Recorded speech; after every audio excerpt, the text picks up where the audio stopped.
अस्सलामुअलैकुम वरहमतुल्लाहि वबरकातुहू। जी भाई मोहम्मद आमिर साहब सरदारे वाला डी खान से चंद सवाल पूछ रहे हैं।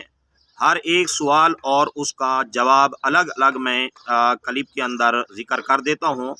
आप हजरात इनको गौर से सुने, चूँकि ये ईद उल फितर के मुतालिक हैं और ईद उल फितर आने वाली है तो ये ज़रूरी मसाइल हैं। जी पहला मसला ये पूछा है कि ईद उल फितर नमाज पढ़ने का तरीक़ाकार क्या है।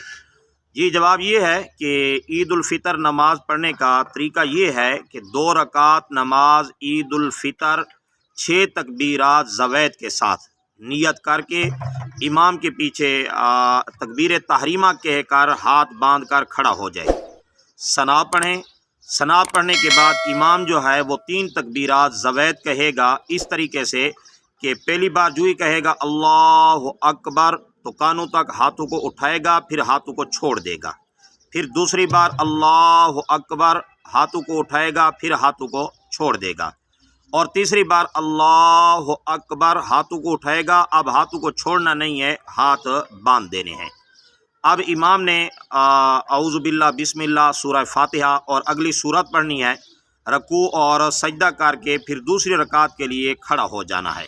और दूसरी रकात के शुरू में बिस्मिल्लाह पढ़कर सूरह फातिहा पढ़कर अगली सूरत मिलाकर अब 3 तकबीरात ज़वैद कहनी है। अब यानी जो तकबीर कहेगा इमाम रकू में नहीं जाना, बल्कि तकबीर कहकर हाथों को उठाना है, अल्लाहु अकबर हाथ छोड़ देने हैं।